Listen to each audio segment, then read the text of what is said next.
you know, it totally takes control of who you are as you become an addict, and you know, you're not sleeping, you're not eating, and it becomes very hard to remember all the lies that you've told to cover it all up. So you do get kind of sloppy, you get tired. And I was keeping up. So. And she was keeping up. She's like Inspector Gadget. I was keeping up what he said. Think back now to everything that happened. I mean, I always come to the same conclusion. Jesus, you know, where would I be without him?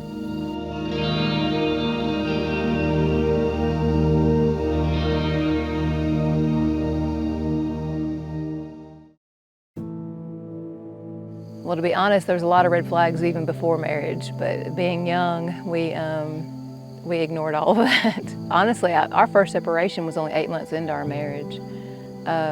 It was rough. It seemed like the fights were coming more frequent. The slamming doors and storming out, it seemed to be a regular occurrence. I guess my mindset was just pretty much all about me. I was young and I didn't know how to be a husband. I had never been taught because I had no relationship with my dad. I had never met him at that point. I still haven't. I put a lot of pressure on Jeff to fill a void. How he treated me determined how I'd function throughout my day. When we first got together, he made me feel like I was the only girl in the world. And then later on, I realized that I was not that important to him, or it felt that way. And so that bothered me because I also grew up not knowing my father. And there was a deep-seated rejection there, even though I don't know why he didn't stick around. I don't really know the story. I just still felt rejected. So I carried that into our marriage, and when Jeff would be short with me, I would internalize that. It's like he's rejected me, something's wrong with me, and then I would fight that. As far as the drugs, you know, she never knew anything about that, so that was a big struggle. I was messing around with cocaine and just still smoking pot and, you know, drinking and just partying and doing whatever. That was our day-to-day, and we already had Michaela at that time, and that got to be too much for all of us. Well, by that time, the drug use had turned to meth. Right. And it just totally, you know, it totally takes control of who you are. I had actually started counseling at this time. We were supposed to start together. He just told me he was willing to go just to shut me up, but he went to like one session and I continued on, which is actually where I was led to the Lord, and I was 22 at that time. I was trying to get him to go to church. That would start an argument as well. He would refuse or say yes on Saturday, Sunday morning, get up and start a fight saying he's not going. So we came to a breaking point where he would stay gone for days at a time, give me no explanation when he would come home. I had left and started, you know, messing around with another lady. You know, I was done because I was tired of hiding, you know, my lifestyle and who I was, what I'd done. I was tired of hiding it, and I thought, okay, if I just find somebody who lives just like me, you know, everything will be great. Of that year, a mutual friend called and said, I got to tell you something. I found out about the pregnancy, and then at that point I felt like there was nothing left to do but get divorced. I mean, he was starting a family with someone else, and he'd made it very clear to me that he was done with me. You know, I was thinking, you know, this is it. I'm going to be happy now. I'm going to be on top of the world. I don't have to hide anything. I don't have to tell any lies.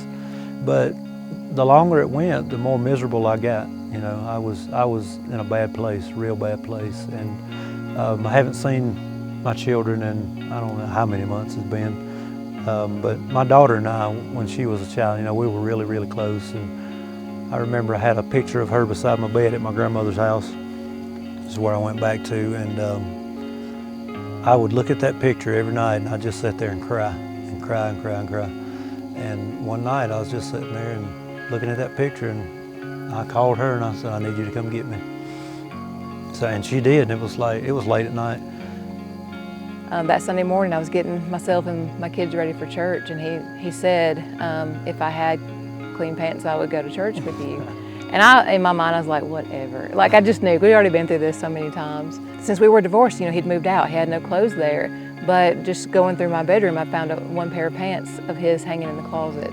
And I just called his bluff, because I knew he was gonna say no. And I said, I'll be right back. I said, you got a pair of pants hanging on the bedroom door. I said, if you really want to go, you have pants to go. But I did not expect anything. I'd already just, but he went. Yep.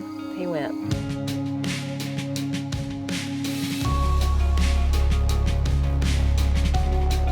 But I remember sitting there after the message and still just thinking. I think all the time. I think a lot. Our pastor gave the altar call, and I was just like, I had to get up. This is my chance to, to get back to where I'm supposed to be, to really, be the man that I'm supposed to be. And I knew it. And like I said, when I got up, I didn't even tell her. I didn't do anything. I got up and had to go. I think, if I remember correctly, somebody nudged me. Yeah, I think that's what you said. Somebody nudged me. I looked up and saw him at the altar with one of our deacons, and then after that, they stood up and announced that he'd given his life to Christ. And even then, I was like, I know God can, but did Jeff really? So, because we'd been through a lot, y'all. We'd been through a lot. You doubted me forever. I did doubt you for a while. The Lord is, He's absolutely amazing, and He can change anybody, if we just allow Him to.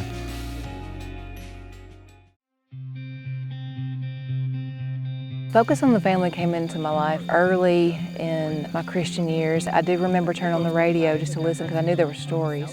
Because my life was such a mess. How do you handle something like this? How does a Christian handle this? My life was such a mess that I just wanted to hear stories. And I started hearing that these people struggle too.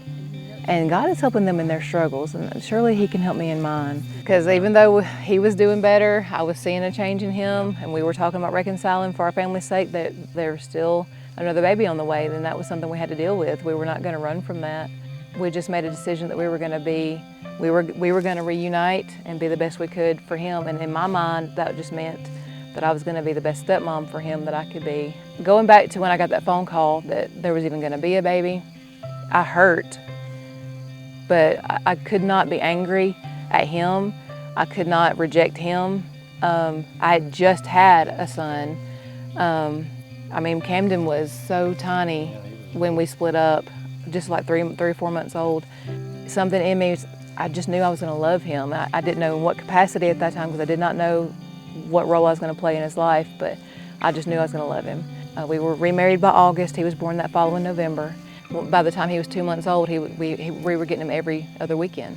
He and Camden, when they were little, they were always together, always shared a room. They were close, still brothers, but close. But what's cute is, even in diapers, they would even poop at the same time. It's almost like Bryson had to do whatever brother was doing. And he still does that. In fact, he doesn't even call him by his name. He's always just called him brother. Yeah. They have a special bond. They fight, but they have a special bond. They do. Some people who cared about us and cared about Bryson had found out that there were some things going on that he shouldn't have been around. So we got the phone call saying, look, there's some things I just got to tell you. You need to get your son. You need to get your son out of there. Some things are going on and he should not be there. The baby shouldn't be there. And so then we had suspicions, but we had no evidence. And when we just decided we got to make a call. So we did call the police to see how they could help us. They said, we're here, there's some things going on. That the investigator called and said, you need to come get your son. That we have the evidence when there's going to be an arrest.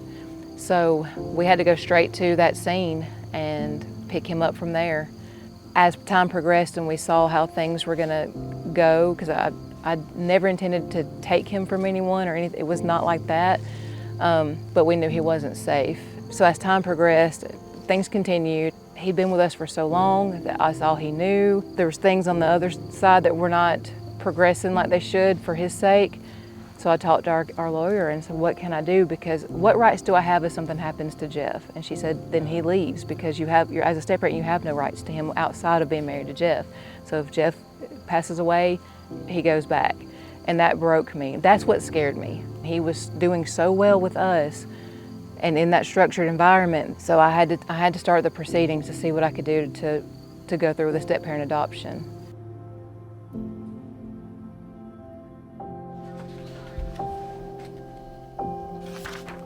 These are the court papers from the day of adoption. And this line says, "Therefore it is ordered that a new parent-child relationship is hereby created between the petitioner, being me, and the child. That this adoption is made permanent, and that he will be legally able to inherit from me as if one of my natural children would." And I think about us being joint heirs with Christ, us being adopted in as children of God, and all that just spoke to me when I read that. It's like, that's what it's like. But what had happened before had never happened. All that stuff was gone. That I was his mama and I was going to be his mama forever, and nobody can change that. Nothing. He is no different from my other children that I gave birth to. And for me, that was just one of the biggest deals. I read that line a lot. I keep these papers. This only went to storage for a short time. I have to have this close to me because he's that important to me. I hope he always knows that. It's amazing to me that, after all that I put her through, and then I brought another boy back with me, and from day one, it's like no different than our own son together, and it was amazing to me to see the forgiveness and the acceptance in her heart. When I first gave my life to Christ, and even though the marriage is falling apart, I was angry, but I remember telling myself that if you cling to Him, you're going to be a strong single mother, or He will send you someone that's going to love you and your kids like His own, or He will heal Jeff and reconcile us. I knew the outcome was going to be good as long as I clung to Him. When He says He works all things for the good of those who love Him, that's all things. That means even this bad situation that you're in. All means all. God is good even on our worst day. Over the years, Focus on the Family was my source of information on how to navigate a broken marriage. Part of what I was putting him through was he was too high on my list. I truly believe that God had to break us apart to rebuild us in the right order. So once I realized that God had to take His rightful place in my heart first, then Jeff was next, and a lot of that came through Focus teachings. I had to realize that how the family dynamic looked. So we learned to put God first and each other second, but I also had to give up the control. I felt safe with my control because I didn't feel safe with his at first, but once I saw that he was trying to be the man of God, that he was, that God was changing him, I had to let him take his rightful role as the leader of our home.